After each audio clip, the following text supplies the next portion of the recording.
My goodness, what a fine-looking crew of servants and leadership. We're so grateful for each of you. Thanks for coming up. Those of you on the platform, if I call on you, I ask you to step up to the microphone with your response and offer the detail and the brevity that you are able to. So friends, our first question comes from a delegate who asked, will we receive a copy of the minutes for this event from the events secretary, Jacqueline? Thank you, Vice Moderator, for that easy question. I'm grateful to be able to share with you that following this agenda item, we will take up an approval of the minutes of the 137th Covenant Annual Meeting, pending the delegation's approval of my recommendation to have our amazing annual meeting officers review and correct the minutes, and then the approval of the Covenant Executive Board. Those minutes will be available online at covchurch.org/gather, and we'll be sure to include that in our Cov Church Now email, which goes out every Wednesday if you haven't signed up. Thanks, Jacqueline. This question came in asking about our opening worship service, which began with a responsive reading shaped by indigenous culture and spirituality, including references to Grandmother Earth and references to creation and earth. Both capitalized, the questioner comments, both capitalized as if they were a god or goddess. The delegate noted that this seems counter to a biblical understanding of creation, confusing creation with the creator. I'm going to call on TJ Smith and Curtis Ivanoff, if you would please come and comment with respect to that question. Thanks for the question. I think many times when we come from one culture to another that shares its culture, even in our indigenous cultures, we have over 1,000 different nations. Each of us are different in how we are and who we are. So we ask questions of each other. We don't come in assuming, we don't come in knowing, we ask the questions. Teach me, help me to understand. And in cross-cultural, even as you experienced on Thursday night, yes, it was written from our cultural perspective. And a lot of times that cultural understanding doesn't cross, as we all hear through the ears and the heart of the culture that the Creator has created you from. From the Christian History Institute, a non-First Nations organization that shares its church history, I'd like to read this excerpt from the article 202 from John of Damascus. The invisible things of God have been made visible through the images since the creation of the world. We see images in the creation which remind us faintly, and from an indigenous perspective, I would say strongly,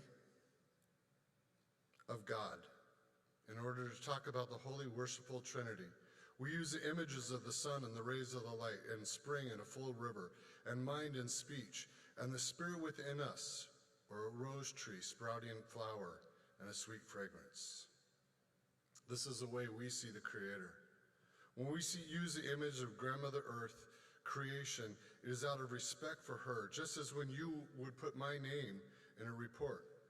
You honor, you recognize, so you capitalize.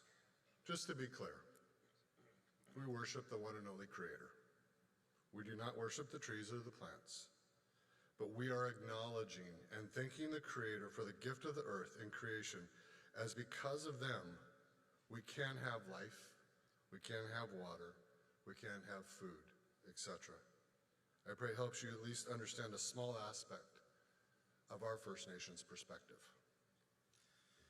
Yeah, not that I would have much more to add to that, other than to say that, again, also thank you, appreciate the question, and this very simple, clear, strong answer would be no, like TJ said. I think what I would invite is that, I don't know if this question came from online or if it was someone who was here present. Man, there's a Starbucks right out there with some nice chairs. This is a great opportunity to invite conversation, to try to understand one another. And as we endeavor and live into the mosaic of God's kingdom, invariably, it if you've ever been to a different culture, you realize, wow, the rules of life are played differently. Now, that doesn't mean that the Bible is, up for interpretation any old way. That's not what I'm saying. But understanding, even especially as it comes to creation, it's good to be able to, to be community builders. And so I would just say, if these kind of questions even linger, personally, I'd be very glad to have conversation, to talk. And I think that can be the beauty of our community as we grow. And we have a lot of cultures right here, And I think Native culture, I come from even a different culture than TJ, Eskimo, Inupiaq, Alaska Native. We don't use that kind of language, but we do have a certain understanding of creation, that it's God's gifts. The heavens declare the glory of God. The skies proclaim the work of his hands. So I would just encourage us to work at, I don't want to just be a question answerer. I want to be a community builder with you.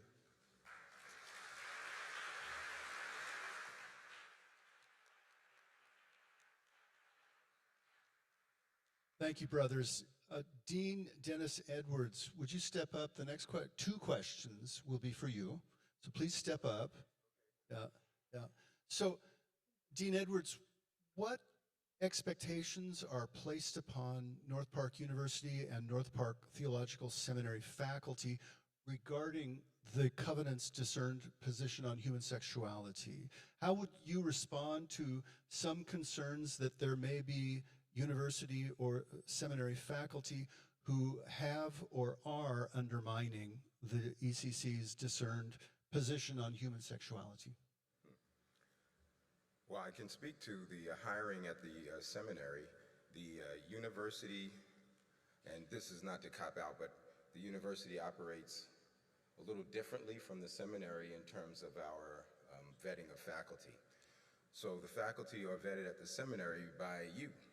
And so we of course hire people we think are qualified, but the seminary faculty go through Board of Order Ministry interview, get vetted by the Covenant Executive Board, and then come to you all to delegates for affirmation. That's not the same at the university. There's a different hiring expectation there.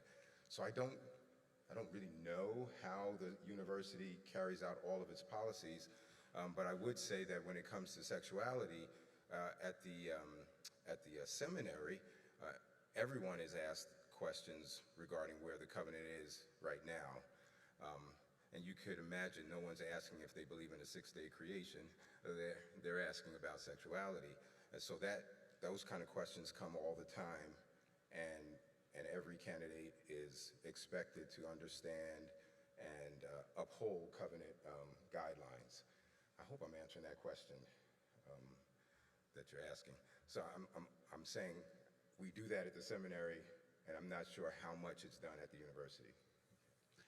Thank you. The second question may also call on you to speak to things that involve the university more specifically than the seminary. The question was, how does North Park University plan to increase covenant representation, covenant students among the student body?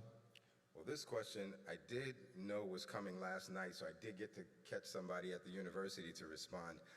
If you get a chance to meet Vice President Anthony Scola, he's Vice President of marketing, admissions and marketing. He's a pretty aggressive recruiter. And I say aggressive, and people who know him would nod their heads. He's pretty intense about it. So he sent me 10 bullet points to respond to this. He says, we're working to have large presence at the upcoming Unite event. Staff will be attending ECC camps this summer. He's working with Beth Fredrickson, she's a member of the Board of Trustees, to obtain lists of high school seniors. Has sent North Parker to ECC churches, working on a digital advertising campaign around the ECC churches. Dedicated ECC recruiter that will be expanding travel this fall. Representation at events with youth pastors. ECC-specific communication flow. Partnering with seminary to tap into as many churches as possible. He says, please let them know this is something that I take very seriously and I know is important to the mission of the university. So that comes from Vice President Scola. So they're pretty intense about reaching as many teenagers as they can, ECC too. Thank you. Okay, thank you. Thank you, Dr. Edwards. Grace Shim, would you come forward to answer the following question? How is Serve Globally working together with the Covenant Churches of Congo and of Mexico? Okay, thank you, Vice Moderator.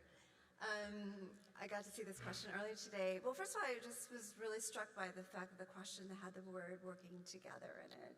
Because I think that's the highest value of Serve Globally, is that we are working together with Covenant Church of Congo as well as the Covenant Church in Mexico. But I wanted to step back just a little bit to give some context for that. And I'm going to look at my paper so I make sure I get my numbers correct. But currently, Serve Globally has partnership in 66 countries.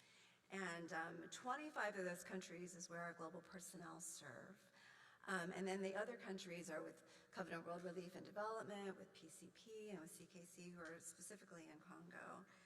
And then out of those 66 countries, we have 18 Covenant officially, recognized denominations. So there are 18 different Covenant denominations, or Covenant national churches in those countries. And that includes Congo and Mexico. And the other thing that I think is really important to know is that, we do not go in to go and plant a flag. That's not, that we come in to work with the local and the national churches there. We actually come in by invitation only. We don't tell people we're coming in, you're coming in and doing our work. We come by invitation, and we come under the national church. So I think that's really important to know about that. The other thing is that we say we practice the 5 mission priorities across cultures and around the world. So we are committed to start and strengthening churches, love mercy, do justice, make and deepen disciples, and develop leaders, as well as serving globally. So all of those mission priorities are a priority for us in every place where we serve. And that is mission from everywhere to everywhere, right? It's not just unidirectional, it's multi-directional. We are seeking to be partners across those cultures and around the world. And so specifically in Congo, some of the ministries we work with the CEUM, and President Douali, as you heard, visited, and I got a chance to go visit, but specifically in the areas of leadership administration and continuing education for pastors, community development projects, and certainly Paul Carlson Partnership and Covenant Kids Congo is some of the work that we do with the church there in Congo. And that really comes through the regional coordinator, Joseph Rashid, is our key person, leader, a liaison there to work with the president as well as national leaders there. And then in Mexico, which we are honored that President Gerardo Sanchez is here with his wife, Betty, and we got to hear from him. But they also do lots of work in community development across a number of different areas, including especially vulnerable and marginalized people. And again, through the regional coordinators, Eugenio and Pia Restrepo work with our global personnel who work with the national churches there. And we really do that at the request or whatever they ask for, what support that they need. And so I just want to conclude by saying, first of all, thank you for your interest, whoever asked this question. Our desire is to resource you as churches. And so any further questions, I love the fact there was even interest in that you can email us at serveglobally@covchurch.org. And my final comment is that, we really are committed to partnership. And the reason we are committed to that is because it's less about us changing others, but that we really are the ones who are changed when we come alongside our global partners around the world. So, thank you.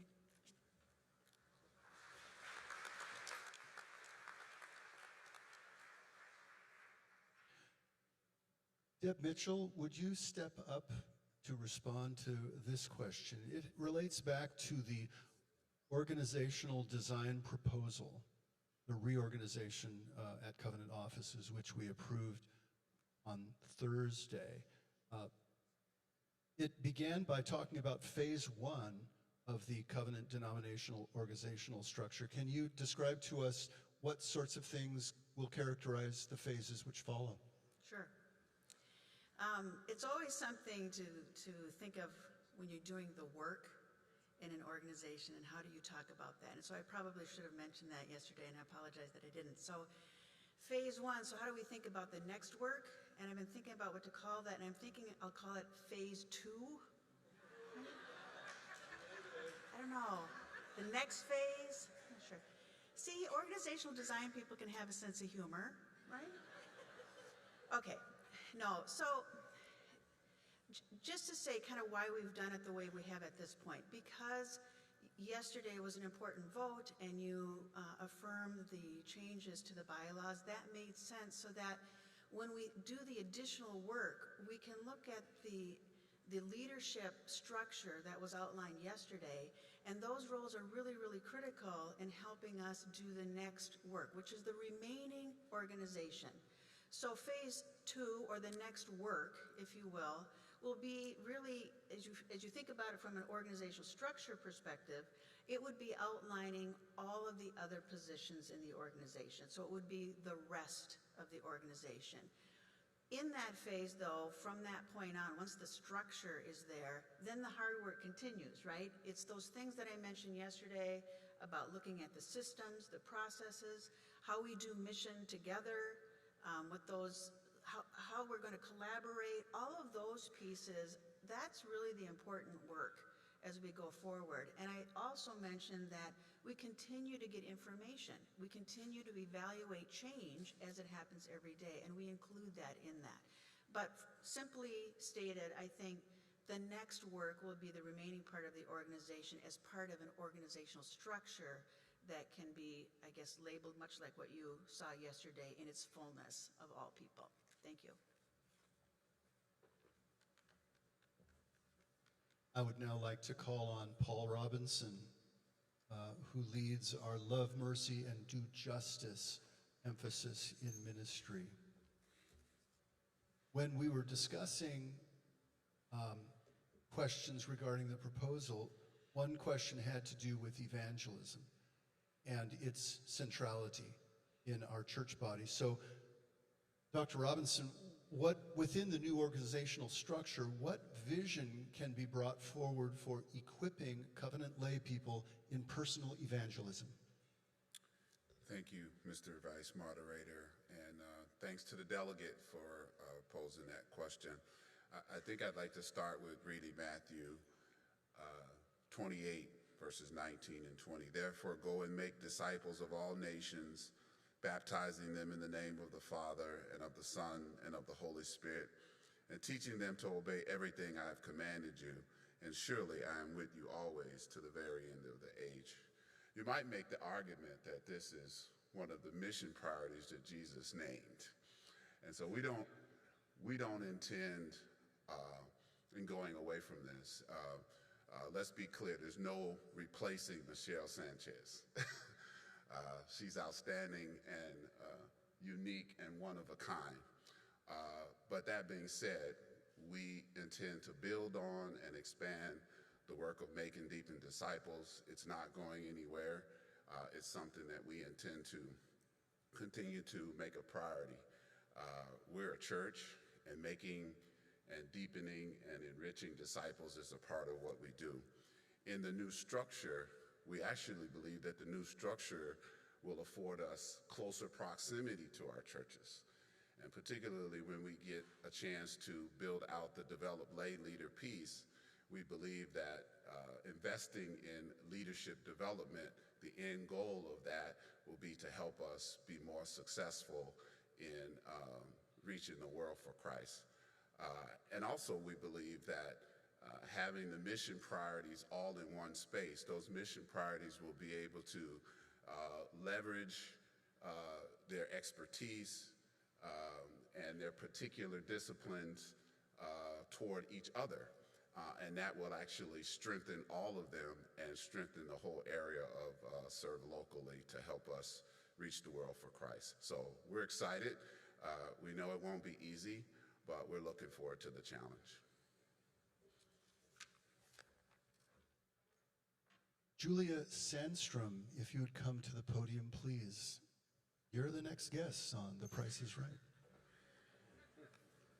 Julia, this question is one of multiple questions that came regarding the process of nomination yesterday for executive board members. There were questions asking if the candidate who was nominated from the floor was vetted by the nominations board. Another question was about whether nominees to the Covenant Executive Board are required to align with the Covenant's discerned position on human sexuality. The delegate also noted that the entire process seemed confusing and rushed and resulted in some painful feelings.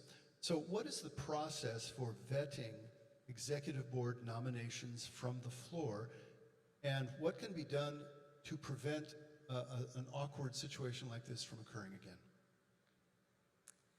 Thank you. I'll begin by simply outlining the Board of Nominations process.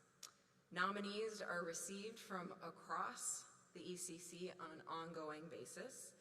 Annually, the Board of Nominations representatives contact superintendents, executive ministers, and ethnic associations requesting that they provide names for us to consider.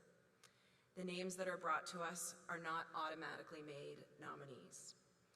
This is in part because the Board of Nominations looks at needs of our board, which include regional representation, gender and ethnic diversity, clergy and laity requirements, as well as skill sets needed for each board. We come together to discuss potential nominees and form a proposed slate of nominees. We then move to vetting those nominees. If the nominee is a pastor, we get a reference from the superintendent. If the nominee is a layperson, we ask for a reference from the pastor. After reviewing the references, we finalize the slate and send it to the Covenant Executive Board for their approval. Finally, it goes to the annual meeting where there is provision in our governing documents for nominations from the floor. The candidate from the floor yesterday was not vetted through the Board of Nominations process I outlined, but that is not required by our governing documents when a nominee is presented from the floor. The only requirement is to supply the biography of the nominee, similar in scope to the Board of Nominations nominees. In the covenant, we allow for faithful dissent on human sexuality. During the vetting process, we ask if the nominee can support the board's discerned decisions, even if they hold a minority opinion. This pertains to any issue, not only questions concerning human sexuality. The reference for the Board of Nominations nominee indicated that the nominee could do this. This meeting has shown us that we need to look at our procedures, and we as a Board of Nominations will do that along with the annual meeting officers who can help to guide the process. As to the question of how people are spoken of on the floor, which came as part of this question, I would ask the parliamentarian or moderator to respond.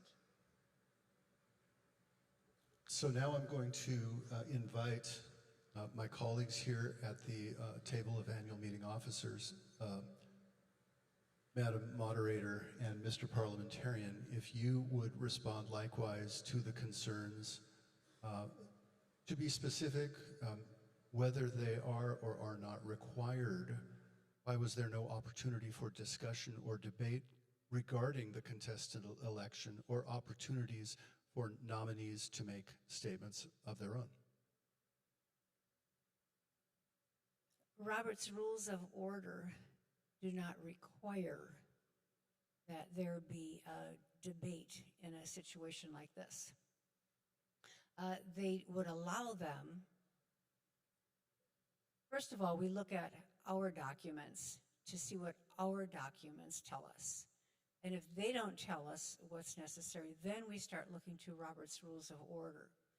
So Julia has already shared with you what our documents say about this topic.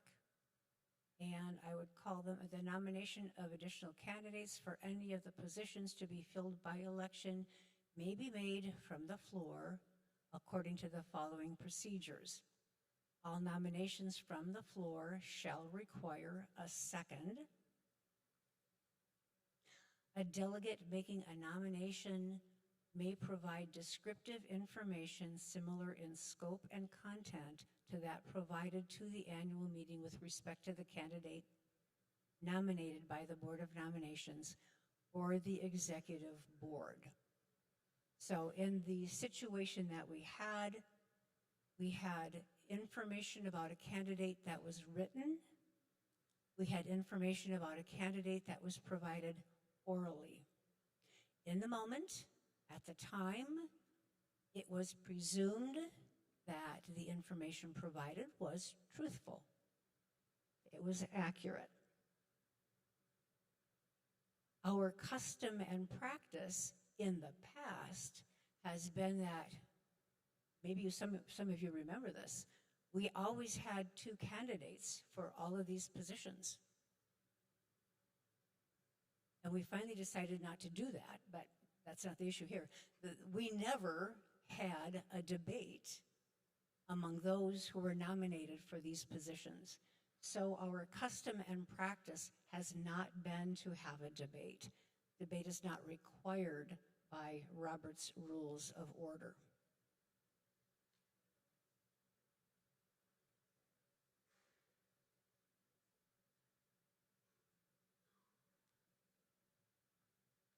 So as to the question of if there is a statement that is deemed untruthful during the introduction process, what are we to do?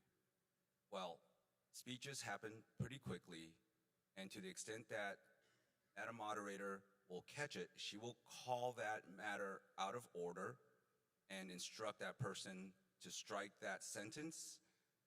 Others can stand up and make that point as well. But some of these things happen quickly, and some of them are close judgment calls of whether it is a truthful matter or not, okay? And so, and we may not, in fact, I don't think Madam Moderator would know certain things about certain people, about everybody. So that's our response to that particular question.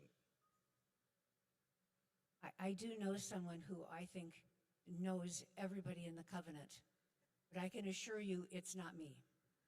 So I can only rely on what I read in the delegate notebook and what I hear during the meeting. When we came to that part of the voting, we voted on all the candidates who were standing on their own on the ballot, and then we handled that one last.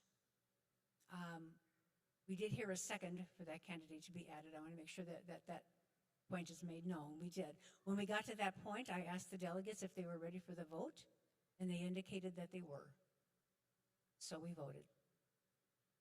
That's all I can tell you at this point. I'd like to call on Julia Sandstrom to add additional insight to this topic. Thank you, Mr. Vice Moderator. I want to clarify that nothing, to our knowledge, was said untruthful about the nominee from the floor. I think the sense was that the accusation of, I'm struggling now, of the nominee from the Board of Nominations, that something untruthful was being presented there. So nothing was untruthful about the nominee from the floor. I just wanted to clarify that. Thank you. We're moving forward with a question. I'm going to call on Paul Lassard to step forward with this question.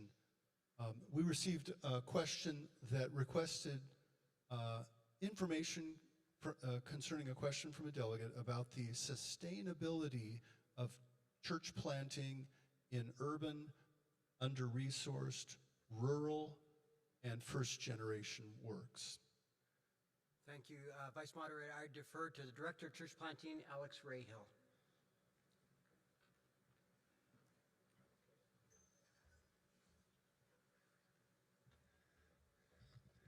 Hey everybody, how you doing? I just want you to say right now, as I'm sharing this information, I feel very appreciative of the alertness and awakeness in the room, except for, row number 6, third seat in. Can you just elbow that guy? He's nodding off, and it's a bit disruptive. It's a little levity. Okay. That's a very complicated question. I will just make a couple of comments about it. Church planting is undergoing a rigorous refresh and rebuilding. It's quite different than most of you maybe are familiar with. There's an old narrative maybe about where church planting is at, and we've had some radical changes in that process, but I will address this specific question as it fits under the large umbrella of our update and improvement of our church planting processes, systems, and funding. First, I just want to say I use the term under-resourced, not a great term. So I'm trying to avoid it, even though it can be helpful and short. It's a deficit-based view of a community. It's talking about what the community lacks, not the assets it possesses. We try to come in with an asset-based perspective on what has God put here.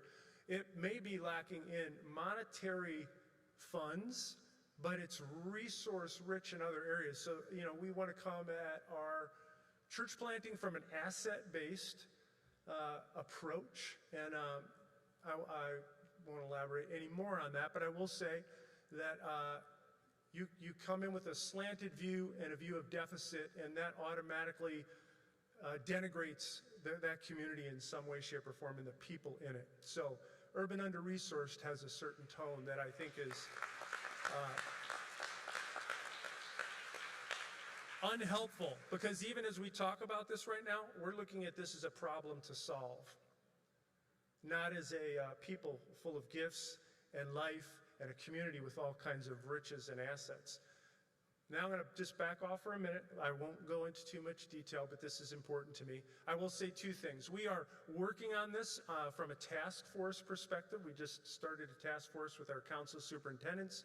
We have numerous leaders who are working on multiple stream funding and sustainability when it comes to the financial aspect of planting a church in communities with specific challenges. And the truth is, every community has specific challenges. But backing off from that, when we plant a church, we are discerning a call from God on a person's life who's answering a call of the Spirit to go into a certain place or people group called by God, and we're looking for the resources God is going to bring together in order to make that vision of his kingdom advancing and new people being introduced to Jesus and disciples being made. How do we come alongside as the covenant and help support that work that God is bringing into existence? So it doesn't start with a location, it starts with a call on a person's life. That being said, I will say we are working hard to do all that we can to learn from our leaders who are in challenged communities and support them well. And we have a good group of people who are approaching that. And we have seen some fresh fruitfulness and progress in our movement as we've done this. So I appreciate the question. Keep praying for church planting. And as you think about sustainability, I see Dr. Edwards is here. I'm not going to ask Dr. Edwards to do this because he said he's an introvert. Don't turn to the person next to you. But I will ask you, will you turn to the person next to you and say, maybe God's calling your church to help plant a church? Would you do that right now? Just say that. Maybe God's calling your church to help plant a church. Thank you very much.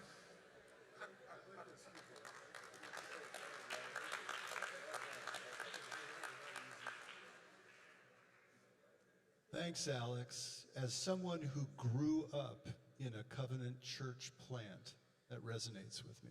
Thank you. Paul Lassard, would you step up again, please? Paul, since the annual meeting of 2019, Do you know how many covenant churches have voluntarily withdrawn because they were out of harmony with the covenant's position on human sexuality? Yes, so I'm going to, thank you, Vice Moderator. I'm going to give just a little bit of context. Start and Strengthen churches, we're at the beginning of the church, as you just heard, right? And then through Vitality, we're in the middle of the life of the church in the established church, from 7 years old to 149, I think is the oldest church that we've worked with. Some of you are from those churches. But we're also at the end, actually, in the way that when a church closes, those resources then come back to the movement, to the conference and denomination to birth new churches. That means that Start and Strengthen Churches also collects the statistics that show up in the delegate notebook. So everything I'm about to tell you, with the exception of one thing, is in your delegate notebook over the last 5 years, because the question's over the last 5 years. So it's all there. We have, over the last 5 years, had 23 churches withdraw, and so that's an average of 4 churches a year. And of those 23 churches that withdrew, and the conference superintendents are in all these conversations, right, so the information comes from the conferences. 5 of those churches withdrew over the covenant's position on human sexuality. In other words, they didn't agree with the position, and that, I think, is the essence of the question. But that's only 5 of the 23. 6 churches withdrew because they considered the covenant to be too progressive or too liberal or moving in that direction, and that was around the perception of where we might be moving in terms of human sexuality. It was also often about women in ministry, and historically churches have left every year over women in ministry. That's been the real hard one for us for some 25 years. And obviously infant baptism continues to show up. 7 churches left for unknown reasons, and this is not hidden actually. It's just that in the larger conferences in particular, some churches drift away, and suddenly we realize we're out of fellowship. Conference reaches out, there's no response, and so sometimes they say we've just left and there's no reason, or we can't contact them. And then 4 have left over dual affiliation, which coming out of COVID, a lot of congregations that merged way back in the day with 2 denominations say this is untenable moving forward. And then in the last 5 years, we've had a number of mergers, but 1 listed and withdrawn because it was entering into a merger with another movement. So thank you. Thank you, Paul. President Tammy, would you step to the microphone, please? Historically, you've shared with us that a resolution which is not binding, one was made binding in 2004, the resolution regarding human sexuality. The question that's being asked is, are there any movements to make other resolutions binding, such as racial righteousness and women in ministry, which are high priorities for the covenant? And even if they are not in the process of becoming binding, will we develop guidelines for churches and pastors around those resolutions so that we can treat them with equal weight and importance as we do the resolution on human sexuality? Thank you for whoever raised the question. I am happy to take the first question, which is if there's any move to make other resolutions binding. Short answer, no. I am not actually responsible for that. The Covenant Executive Board isn't responsible for that, so I can say from my perspective and Covenant Executive Board's perspective, the answer to that would be no. However, the way that resolutions become binding are through the annual meeting, you in this room. So I turn that question back to you, right? Yeah? So I don't sense there's any movement at all towards someone wanting to make a resolution binding. In terms of women in ministry and racial righteousness, I don't know of any guidelines being developed that are, in addition to some of the questions around pastors being credentialed and so forth. There are already some strong things in place. And of course, as you know, we're developing resources all the time. We have great literature on these things and opportunities to engage around these, racial righteousness, and we see a trajectory in our denomination. So I can't help but notice over the past few decades, because I know when I was a young girl, I couldn't even picture a woman preaching or teaching or leading a church. let alone I never imagined I'd stand here as your president. So I think, we're on a great trajectory and will continue to move in that direction because it's such a strong value. Similarly with racial righteousness, we've put a lot of effort and work into it because we have a vision of what God is calling us to and his heavenly vision for us as a denomination, and we want to live into that. And so, of course, we will continue to resource those things. Madam President, if you would stay at the microphone, I have a second question. We received a number of questions about human sexuality and about churches and pastors who are out of harmony. So let me put it in these words. We know that more churches and pastors will leave, both voluntarily and perhaps involuntarily, because of the denomination's discerned position. What might be the tipping point for the covenant to say it's time to consider a third or a fourth or a fifth way forward? Thank you again for that question. And again, I'm not exactly sure how to answer that because that is not a decision that would be in my purview. I have honored this delegation in the decisions that are made, and I intend to continue to do that, but those decisions are not mine to make. I will say that I think we have one centered approach right now, and if we were to look at 2 or 3 different ways to do life together, we would certainly lose additional churches.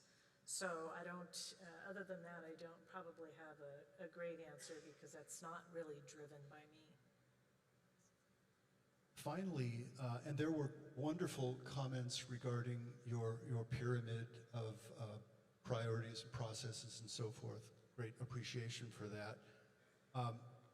What do you envision doing to carry forward those conceptual ideas into workable plans? And crucially, how and where do we as a denomination come to the table together and receive one another even in our disagreement? I love that question. And I think, thank you for that comment and those whoever made comments. I've been really focused on looking at how can we shift our posture, and do we need to look at our processes? Those 2 areas are the areas where I think I've said I think the most focus needs to be. But I'm particularly interested right now in the way that we relate to one another and our posture in disagreement. So this is work that we have already begun.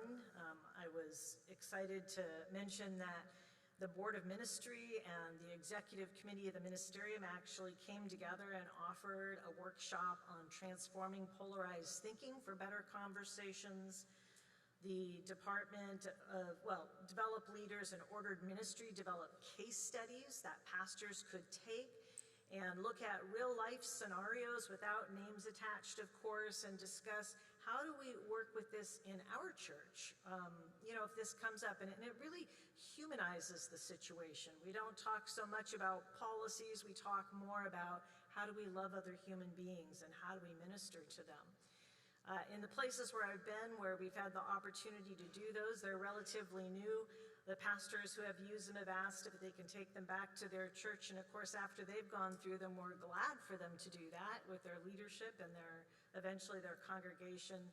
I heard from a pastor here that he did that with his leadership team and that it was a remarkable exercise and really helped them to think about how are we going to minister to real people in our midst, and how are we going to demonstrate love and help them to be discipled in our midst.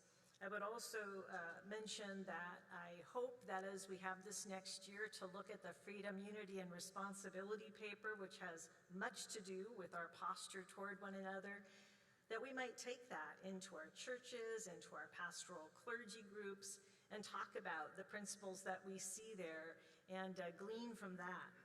And finally, at the risk of sounding redundant, but I'm always going to be redundant on this one, I think prayer is absolutely pertinent to how our posture together is reflected among each other. And I just want to thank you, delegates, for leaning into that call to prayer.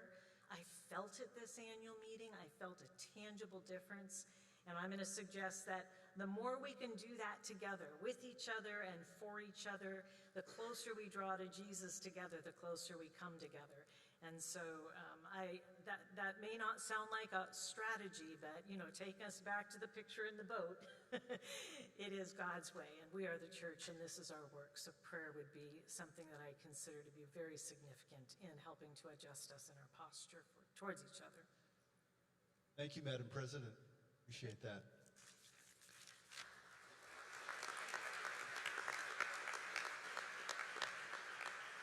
Pastor Paul Robinson, would you please step up? The departure of Michelle Sanchez is sad. She's had a dramatic and significant influence on our church body. That's not the questionnaire, that's me.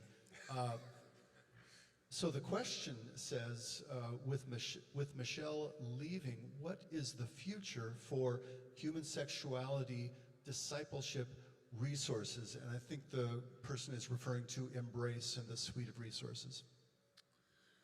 Right, thank you, Mr. Vice Moderator. I would say that as it relates to the resources that have been curated through Making Deepen Disciples like Embrace, over the last 5 or 10 years, we've actually had a number of writers and institutions working in this space. And so our offering to this dialogue or to this conversation has been Embrace, but Embrace is not alone. And so there have been other resources that we have vetted and reviewed that are complementary to our stated position. And so our plan is to also make those resources available to our covenant community. So later this summer, our plan is to update the Embrace website where you can both access all of the webinars that we've done, the Embrace suite of resources, and also get access to these other resources as well. And I would also say that, we're going to continue to be prayerful. We're going to continue to discern and be open to the possibility that in the future we may need to add additional resources. But at this point, we feel like we've done a lot of work and we feel like we've been joined by a lot of other writers and thought leaders in this space, and we think the suite of resources are sufficient. But we're not closing down the possibility of curating other resources in the future. Thank you. If you would stay for the following question, and this is returning to the topic of human sexuality, how does the covenant plan to support and empower local churches to ensure that they have the capacity to love well in their relationships with LGBTQ brothers and sisters, by their words, by their actions, and with their finances in the upcoming fiscal year? Right, that's a great question. And I think all of us are familiar with our covenant polity, and that local churches really have some fair latitude in terms of what they choose to invest in. But I would say from the denominational level, the resources that I've just described will continue to be available for download. Certainly Making Deepen Disciples, staff and team members would be available to help local churches in understanding those resources and being able to help churches communicate those resources to their constituencies. So it's sort of like a buffet. You don't have to eat, but it's available. And so we hope that folks would come and take advantage of these resources, but they will be available for our churches. And of course, there are things that we do on an annual basis to highlight these resources. And those come out in Cove Church Now and other vehicles that we have to communicate. So there are prompts that are out there in the course of the year that if our churches would take advantage of, they could download resources and materials. Thank you. Yeah, great. I've really grown through the Embrace video resources in particular. I'm grateful for those. Herb Frost, would you come and speak to us? The question is asking, how do changes to the church's position occur? And I believe the person is referring to the discerned denominational position we have. For example, if the community wanted to revisit the church's position on same-sex marriage, what would that process look like? Do you have another question?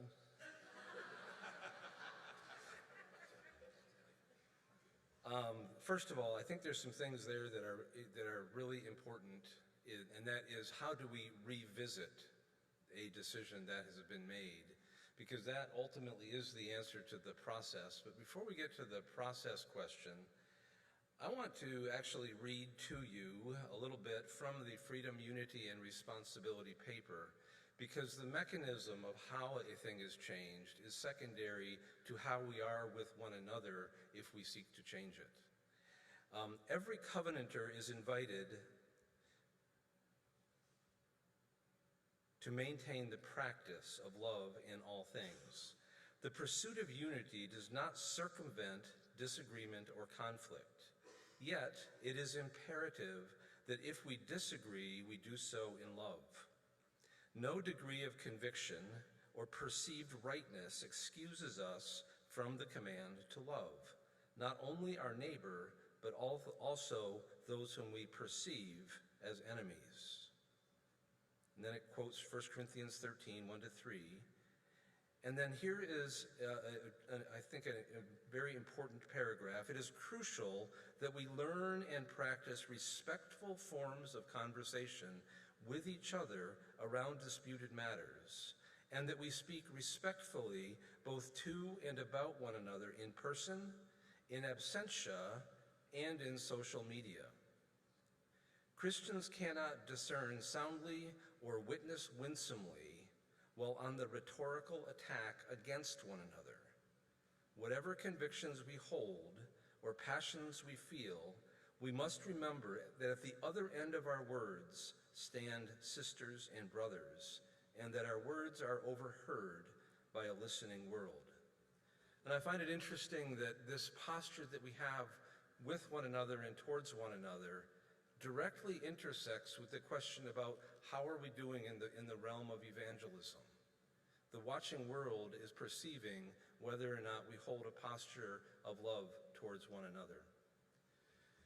I'm also struck by the passage in the Gospel of Luke, chapter 7, when one of the Pharisees invited Jesus to have dinner with him. He went to the Pharisee's house and reclined at the table. A woman in that town who lived a sinful life learned that Jesus was eating at the Pharisee's house, so she came there with an alabaster jar of perfume. As she stood behind him at his feet weeping, she began to wet his feet with her tears. Then she wiped them with her hair, kissed them, and poured perfume on them. When the Pharisee who had invited him saw this, he said to himself, "If this man were a prophet, he would know who is touching him and what kind of a woman she is, that she is a sinner." Jesus answered him, "Simon, I have something to tell you."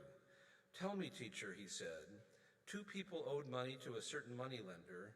One owed him 500 denarii and the other 50. Neither of them had the money to pay him back, so he forgave the debts of both. Now which of them will love him more?" Simon replied, "I suppose the one who had the bigger debt forgiven." "You have judged correctly," Jesus said. Then he turned toward the woman and said to Simon, "Do you see this woman?" And I think as we explore the possibility of a change in any position, but as directly as it pertains to our position on human sexuality, it needs to come through the lens of, do you see this person? And in dialogue with one another, with careful, thoughtful, prayerful conversation.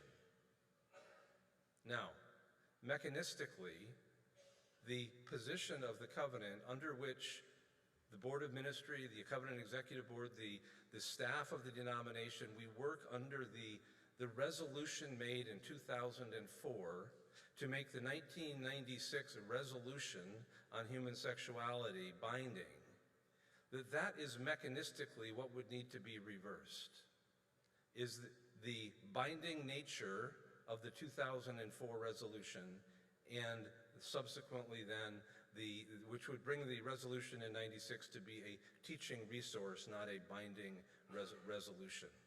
So ultimately it is the will of the annual meeting that would create space for a consideration of different practices and policies. But until such time, we operate under the authority and the auspices of the annual meeting.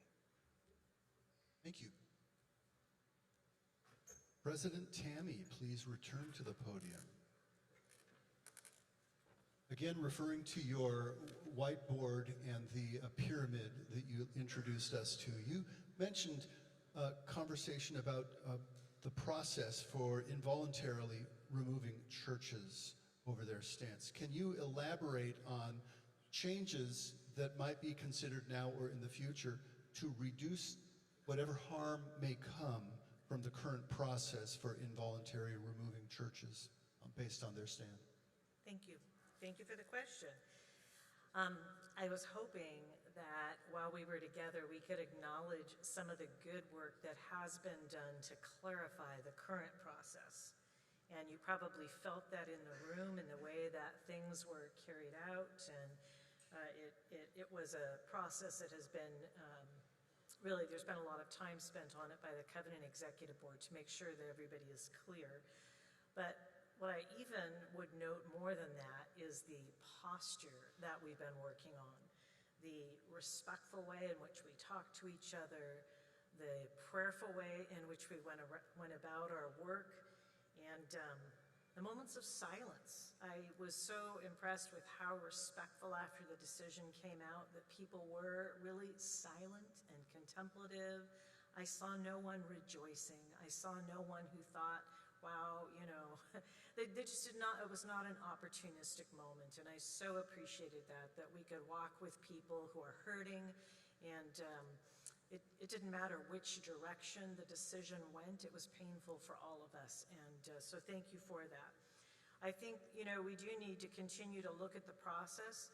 I don't have any thing in mind in this moment. I think that I've worked hard with the ministerium up until this point and would love to have some more conversations, probably starting with the executive board, about what kind of refinements we could make going forward.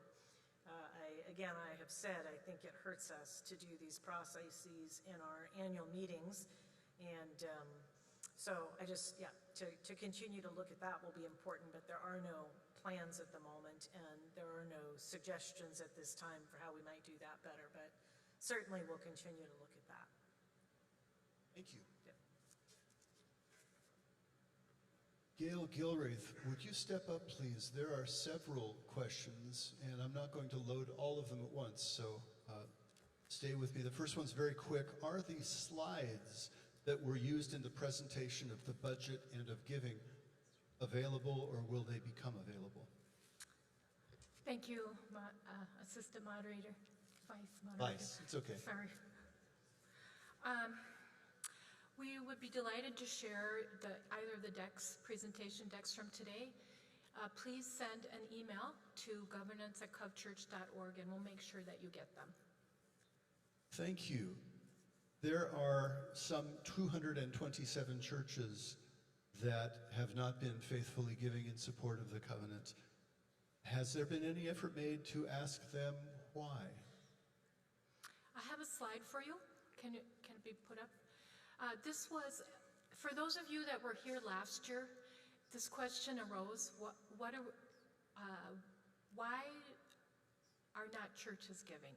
So what we did after last year's meeting was sent a list of churches who give nothing to the denomination. We asked the superintendents if they could help us, and they simply looked at the list and wrote back comments as to why the churches in their conferences are not giving. 7 of the 11 conferences responded, and you see the list of responses, and those weren't like checklists, these were just their words. And in need of Spanish resources, small or limited resources, barely hanging on was said many times, closing, leaving, merging, or only gives to the conference. The one at the top that has the asterisk is the one that appeared the most, and that is, we call it limited connection to the conference or denomination. And what that means is if you were to go into the church and you would talk with somebody, they may not be aware that they are part of the covenant or know about the covenant denomination, or that the identity of the church is not heavily intertwined with the covenant. And so there's work to be done there. If you were to look at the records of those 227 churches, what would be the amount if you added up the 6.5% contribution that churches are encouraged to give? How much money are we talking about? So the way in which we are able to calculate percentage giving is that we capture income from churches and their giving information on the annual statistical report. If the church does not report their income or giving, we're unable to calculate that. And so for those churches, we are unaware of their income, so that is not possible to calculate. Here's my plug. If you please consider completing the annual statistical report as it is. It comes out in November, and it comes out two pieces. November, where we ask for attendance for a month, and then in January we ask for a membership, giving, baptisms, income, and conversions. And so that information is used to create this report, as well as other informational pieces that we use. So please, and then we hope to share it back out to you and you find it informative. So my plug is please complete the annual statistical report. Is there a list, church by church, showing our giving to our 3-strand strong familial commitments? Specifically, here's the question. If there are churches that are withholding tithe, are there measures being pursued to address these churches for being out of harmony in their giving? So the advancement team updates giving monthly. We have a church report that we collect, update monthly, and we look at that analysis, or we look at it to do analysis. That report is separated by conferences. It makes it a little bit easier to look at it. When we do look at it, we look for changes in giving, and then we have what we do is we'll contact or follow up or reach out to a church. Keith Carpenter is our director of church engagement, and it is his role to look at this church giving monthly to flag anything that looks or seems different. Now, in addition to that, many churches do reach out to us and say, for this reason we aren't able to give like we used to, or at this point in time, what has happened over this past year a number of times is people have said, we are holding our giving till we see what happens. So we track that information. People are very willing to share the reasons why giving is, how they give and why. Gail, thank you. Steve Dawson, step to the mic, please. Steve, we've got 3 questions for you, and you are the last of our guests to step up and speak. How about that? So Steve, tell us more about the category that was labeled Other Income in the budget presentation. Yeah, I realize the expectations of this assembly may be slightly higher now that I've got 6 hours on the time, John. Anyways,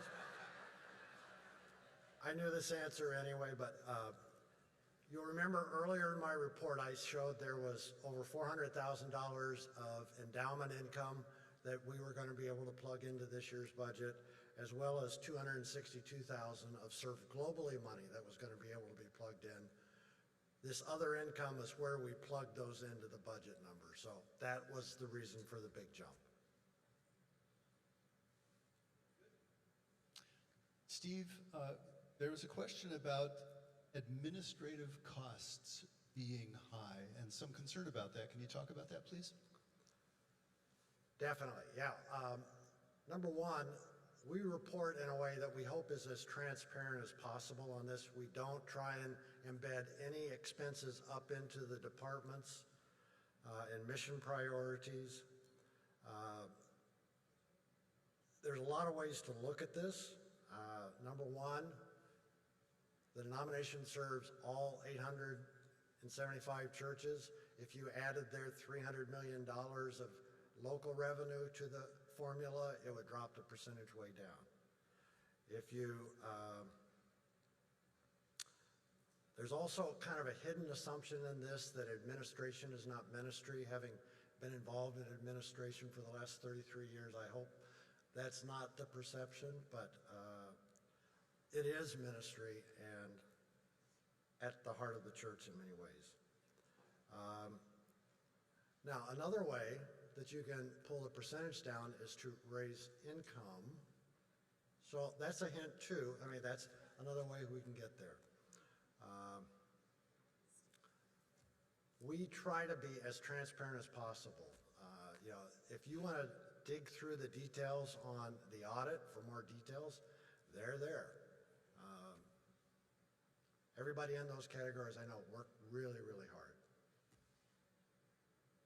Thank you, Steve. One more question. Delegates, this is the last question that we have for you. It's okay to clap. Steve, let's talk a little bit further about other nonprofit reporting agencies for the sake of accountability. Yeah, and I went back and looked. Almost all of those require that an entity, a nonprofit entity, file a 990 report with the IRS every year. Religious organizations are exempt from that. That doesn't mean that we couldn't do it. Having seen those, they are just an enormous amount of work to put the data together on them. Again, I would point delegates and others to the audit because all that detail is there in a form that's relatively easy to get at. I would say we will do some investigation of other reporting entities that don't require the 990 and possibly get some information up there to them. So there is a little bit more outside accountability, people looking in. Thank you, Steve. Delegates, join me in thanking our panel of leaders and servants. You are excused.